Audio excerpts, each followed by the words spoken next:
90% लोग हैं वो फ्रीलांसिंग स्टार्ट ही नहीं कर पाते। स्टार्टिंग में तो बड़ी अच्छी चीज लगती है बट एक्चुअली ये एक गड़ा है। इवन मेरा फाइवर डेड हो गया था, जीरो हो गया था, इसमें मेरे पास एक क्लाइंट भी नहीं था। कंप्यूटर पे कोई नहीं काम कर दिया, एम ही लगे रहते ने, टाइम वेस्ट कर देने। मेरी फ्रीलांसिंग चलेगी या नहीं चलेगी? ऐसा बिल्कुल नहीं होता कि आपने ये काम किया और वो जिंदगी में कहीं भी काम नहीं आता।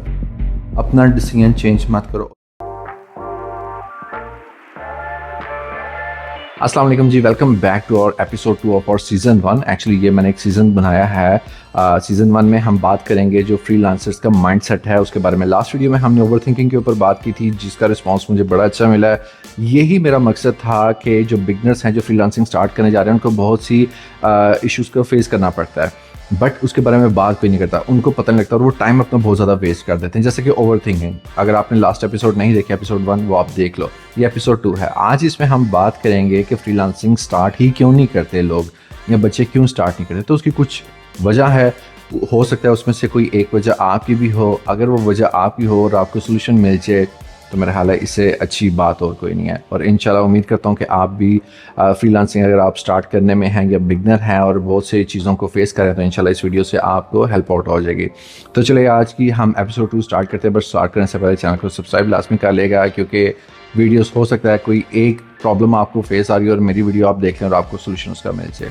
अच्छा जी, सब लोग कहते हैं कि मैं फ्रीलांसिंग करूंगा क्योंकि आजकल फ्रीलांसिंग के चर्चे बहुत हैं। मेन जो वजह है कि आप घर से बैठ के काम कर लोगे, चाहे आप लड़के हो चाहे लड़की हो, अपने कंफर्ट जोन से काम कर लोगे, जो कि स्टार्टिंग में तो बड़ी अच्छी चीज़ लगती है बट एक्चुअली ये एक गड़ा है जिसमें आप लोग कूद जाते हो, जो कि मैंने भी छलांग मारी थी। बट टाइम टू टाइम अगर मैंने वो चीज़ इंप्रूव ना की थी, आज ये मैं अपने घर से बाहर हूँ, मेरे जो 100% प्रॉफिट थे मैंने उनको 0% पे ले आया। उसकी वजह यही है कि मैं कंफर्ट जोन में चला गया था, कंफर्ट जोन के कुएं में चला गया था, जिससे मैं दिन ब दिन पीछे आता जा रहा था। मैंने एक वीडियो में बताया था कि 2021 में मेरी फ्रीलांसिंग पीक पे थी, 2022, 23, 24, 25 में आहिस्ता आहिस्ता कम हुई और 26 में मेरे पास एक क्लाइंट भी नहीं था। तो जो बिगनर्स हैं, अभी आप स्टार्टिंग में कंफर्ट जोन से अपने काम करो। लड़कियां हैं घर से बाहर नहीं जा सकती, घर में बैठ के काम करती हैं, बेस्ट है। मदर्स है और जो हाउस वाइफ्स हैं उनके लिए बेस्ट है फ्रीलांसिंग, के घर से बैठ के बच्चों को भी देख लें, सारे मामला देख लें।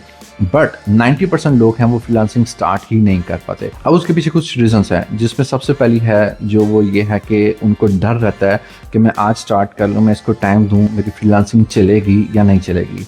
यार नहीं चलेगी तो क्या होगा? अभी क्या हो रहा है जो तब हो जाएगा? अभी भी कुछ नहीं हो रहा तब भी कुछ नहीं होगा। अभी भी आप टाइम को वेस्ट कर रहे हो तब भी कम से कम आपको ये तो आइडिया होगा कि मैंने उसके ऊपर काम किया है। और ये मेरी बात याद रखना हमेशा ज़िंदगी में, आप कभी भी कोई काम करते हो ना, वो आपको ज़िंदगी में कहीं ना कहीं मदद देता है। ऐसा बिल्कुल नहीं होता कि आपने ये काम किया और वो ज़िंदगी में कहीं भी काम नहीं आता। मैंने जब मैं बैचलर्स लेवल पे था, डिग्री अपनी कर रहा था और तब मैं वीडियो एडिटिंग करता था। वीडियो एडिटिंग सिर्फ अपने शो के लिए कि क्लिप्स बना लिए छोटे मोटे और उनको आके एडिट कर रहा हूँ। मेरे पास ऐसा लैपटॉप था कि मैं दिन को एडिट करता था और रात को रेंडर करता था, क्योंकि वो पूरी रात रेंडरिंग में लेता था और उस पर कोई इफेक्ट्स नहीं, सिंपल कट्स लगा के बैकग्राउंड म्यूजिक लगाया, दैट्स इट। तब तो एनिमेशंस की बात भी नहीं थी। बट आज वो मुझे किस तरीके से काम दे रही है कि मुझे क्लाइंट के साथ बात करने का पता लग गया। मुझे क्लाइंट को अगर कोई वीडियो एडिटिंग का प्रोजेक्ट चाहिए तो मुझे ये पता लग गया कि अच्छा क्लाइंट ये बात कर रहा है तो ये डूएबल है या नहीं है, आगे मैं अपनी टीम से ये करवा सकता हूँ या नहीं करवा सकता। अगर मैंने तब वीडियो एडिटिंग ना की होती तो आज मैं शायद वो कॉन्फिडेंस से क्लाइंट के साथ बात ही ना कर पाता। क्लाइंट कहता कि मुझे ये चाहिए, अब मुझे उसका पता ही ना होता कि ये होती कैसे है या ये हो सकती है या नहीं हो सकती। मैं यूट्यूब पर जाता, चैट जीपीटी पे जाता। तो जो मैंने आज से 7 साल 8 साल पहले चीज़ की थी, फ़ायदा मुझे उसका आज हो रहा है। तो कभी भी ये अपने अंदर से जो डर है ना आपका कि क्या होगा अगर फ्रीलांसिंग नहीं चलेगी, तो इसको निकाल दो। कुछ भी नहीं होगा। अभी तक पूरी ज़िंदगी आप ले आए हो अपनी यहाँ तक, 20 के हो, 22 के हो, 18 के हो, 25 के हो, 30 के हो, गुजर गई है। आगे भी जो रह गया वो भी गुजर जाएगी, कुछ भी नहीं होगा, ठीक है। को आपने जायदादें नहीं बेचनी, अपना घर बेच के फ्रीलांसिंग स्टार्ट नहीं करनी। एक सिंपल आपको मोबाइल चाहिए, एक लैपटॉप चाहिए और एक वाईफाई चाहिए। इसके अलावा आपको कुछ भी नहीं चाहिए और दिमाग चाहिए, जो कि मेरा ख्याल है। तो अगर आपका अभी तक ये डर है ना आपके अंदर कि मेरी फ्रीलांसिंग नहीं चलेगी तो पता नहीं क्या हो जाएगा, मैं बर्बाद हो जाऊंगा, वो हो जाऊंगा। मेरे 11 अकाउंट पहले सस्पेंड हुए थे, रोया था। मैंने कहा था फ्रीलांसिंग मेरे लिए बनी ही नहीं है। मैं लोकल मार्केट में चला गया, लोकल मार्केट में मुझे बहुत अच्छा रिस्पांस मिला, मुझे प्रोजेक्ट्स आए, मुझे कॉन्फिडेंस आया और दोबारा फिर मैं आया। मैंने कहा यार एक बार और ट्राई करते हैं, फ्रीलांस अकाउंट नया नहीं चला। जो ही 30th अकाउंट या 12th अकाउंट मैंने बनाया था, मेरी फ्रीलांसिंग चल पड़ी थी। तो इतना मैं आजकल के बच्चों को देखता हूँ कि वो पहला अकाउंट बनाते हैं, पहली क्लिक बनाते हैं और ऑर्डर आ जाता है। मुझे आज भी याद है कि फाइवर पे उस टाइम बिड्स करते थे, तो 300 बिड्स, मेरे भाई ने मुझे कहा था कि तुम 300 बिड्स करो, उसके बाद देखेंगे कि हमने क्या करना है। और जो ही मेरी 300 बिट्स मैंने की, मुझे मेरा प्रोजेक्ट मिल गया। इवन मेरा फाइवर डेड हो गया था, ज़ीरो हो गया था। लेवल 2 की प्रोफाइल है मेरी, मैंने अच्छे 300 प्रोजेक्ट्स आई थिंक 300 प्लस किए हुए हैं या 500 प्लस किए हुए हैं, और इस टाइम ज़ीरो ऑर्डर थे। बट मैंने फाइवर दोबारा से अपना कंटिन्यू किया और मेरे ऑर्डर लगना स्टार्ट हो गया उससे। अब दूसरी एक चीज़ जो कि मैं हमारी सोसाइटी में बहुत ज़्यादा देखता हूँ कि हमारे घर अगर कोई भी आया, उसने आप फ्रीलांसिंग कर रहे हो, तो आपके घर वालों को कहा है, चाहे कोई भी है, फूफा है, चाचा है, चाची है, ताया है, ताई है, हाल है, जो भी है, जो भी आपका रिश्तेदार है, इवन हो सकता है अम्मा बाबा के दोस्त ही हों, वो आके बोले नहीं जी नहीं है, कंप्यूटर पे कोई नहीं काम कर दे, एम ही लगे रहते ने, टाइम वेस्ट कर देने। दूसरों के ओपिनियन को कभी सर पे सवार ना करना और उनके डिसीजन को इतनी अथॉरिटी मत देना। ये थर्ड पॉइंट है जो मेनली मैं देखता हूँ कि किसी ने आके बोला, आप कंफ्यूज हो गए हो, आप ओवर थिंकिंग में आ गए हो, आप चीज़ों को सोचते जा रहे हो और आप अपनी फ्रीलांसिंग ठप करके बैठ गए हो। जब मैंने डिग्री की, जॉब के लिए जाता था इंटरव्यू, अच्छा क्या किया हुआ है, MBA किया हुआ है, ओके, अच्छी यूनिवर्सिटी से किया हुआ है, साइड पर रख दिया, अब आप बताओ आपको आता क्या है? कुछ भी नहीं आता। ये बात है, आज अगर आप पढ़ रहे हो तो साथ साथ कंटिन्यू रखो चीज़ों को, ताकि जब आप मार्केट में जाओ तो उस टाइम कम्प्लीटली फ्रेश ही ना हो, या अगर अपना काम भी करना है तो आपके पास चीज़ें आनी चाहिए।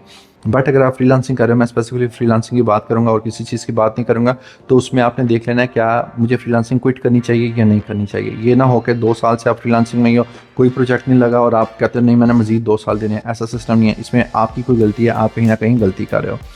और तीसरा जो पॉइंट कि आप किसी के कहने पे अपनी लाइफ के डिसीजन चेंज करो, ये चीज़ सबसे बुरी मुझे लगती है कि अगर किसी ने बोला है और आपने अपनी लाइफ का डिसीजन चेंज कर दिया। हाँ, बहन भाई या माँ बाप आपको बोल रहे हैं तो हो स्पेशली माँ बाप, उस टाइम लगता है कि भाई ये माँ बाप को नहीं पता या नहीं पता। आजकल जितनी तेज़ी से चीज़ें चेंज हो भी रही हैं, माँ बाप को नहीं पता, इवन हमें नहीं पता कि इतनी तेज़ी से चीज़ें चेंज हो रही हैं। गूगल ने ये टूल लॉन्च कर दिया, वो कर दिया, तो उसमें थोड़ी बहुत रिसर्च करो। बट अगर कोई एरा गैरा आके घर के बाहर से आके आपको कहता नहीं भाई ये काम नहीं करना, ये फारिग है, ये छोड़ दो, अपना डिसीजन चेंज मत करो। और ये 3 वजह हैं जिसकी वजह से 90% लोग फ्रीलांसिंग कर ही नहीं पाते।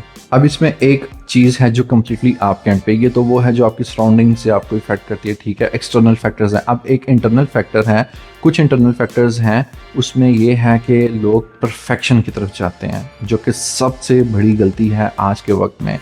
एक वक्त आएगा आप आहिस्ता आहिस्ता परफेक्ट हो जाओगे चीज़ों में, बट अगर आप बोलते हो ना कि मैंने भाईजान जब परफेक्ट हो जाऊंगा मैंने तभी काम स्टार्ट करना, तो वो पूरी ज़िंदगी नहीं कर सकते, क्योंकि कोई भी बंदा परफेक्ट नहीं हो सकता। मुझे आज तक किसी भी चीज़ में परफेक्शन है ही नहीं है इतनी, क्योंकि क्यों परफेक्शन है, ये मतलब नहीं है कि मैं सोशल मीडिया कर रहा हूँ तो मैं परफेक्ट नहीं हूँ, या मैं वीडियो एडिटिंग कर रहा हूँ, या मैं ग्राफिक्स कर रहा हूँ, या मैं स्ट्रेटजीज बना रहा हूँ तो मैं परफेक्ट नहीं हूँ जी, इसको कुछ नहीं आता। नहीं, ऐसी बात नहीं है। क्यों परफेक्ट नहीं हो? क्योंकि चीज़ें बहुत जल्दी से चेंज हो रही हैं। अब उस तरीके से नहीं है कि अखबार आई, अखबार के बहुत देर बाद रेडियो था, अखबार आई, टीवी आया, फिर मोबाइल आ गया बटनों वाला, फिर स्मार्टफोन आया, वो बहुत गैप से चीज़ें आई हैं।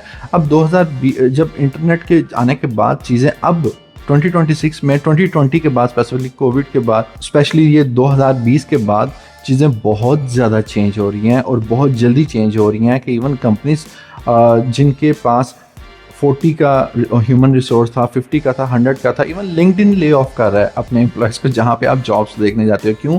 AI चीज़ों के आके फास्ट कर रहा है, AI चीज़ों में इन्वॉल्व हो रहा है। जहाँ पे 4 बंदों की ज़रूरत थी, अब वहाँ पे एक आधे बंदे की ज़रूरत है। आधा बंदा तो है कोई नहीं होता, 1-2 बंदे की ज़रूरत है।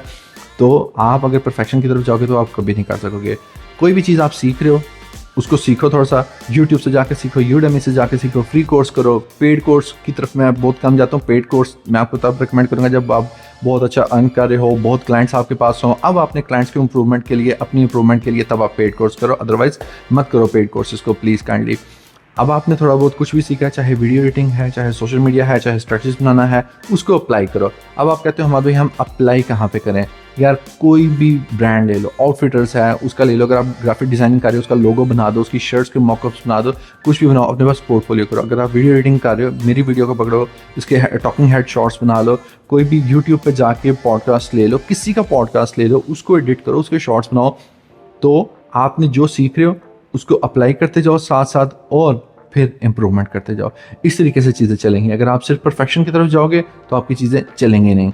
एक्सटर्नल फैक्टर्स का भी ध्यान रखो, कि एक्सटर्नल फैक्टर्स दूसरे कौन से फैक्टर्स हैं जो आपको डिस्टर्ब करते हैं और आपके इंटरनल फैक्टर्स कौन से हैं जो आपको डिस्टर्ब करेंगे, जिसमें सबसे ज़्यादा ये है कि ओवर थिंकिंग करना चीज़ों को और चीज़ों को परफेक्शन की तरफ लेके जाना, फिर आप कुछ भी नहीं कर सकते। और अगर आज आपने स्टार्ट कर दिया ना, आपको मोटिवेशन है। मैं भी बड़ा मोटिवेट होता था कि यार कि मैंने फ्रीलांसिंग स्टार्ट कर लिया, मैंने ये करना है। मैं यकीन करो सुबह 7 बजे उठ जाता था, रात को भी 3-3 4-4 बजे करता था कि मैंने फाइवर पे कोई बंदा मिस ना हो जाए, बड़ी मोटिवेशन आती है। बट उससे क्या होता है, उससे आप फ्रस्ट्रेट हो जाते हो और आप फ्रीलांसिंग क्विट कर लेते हो।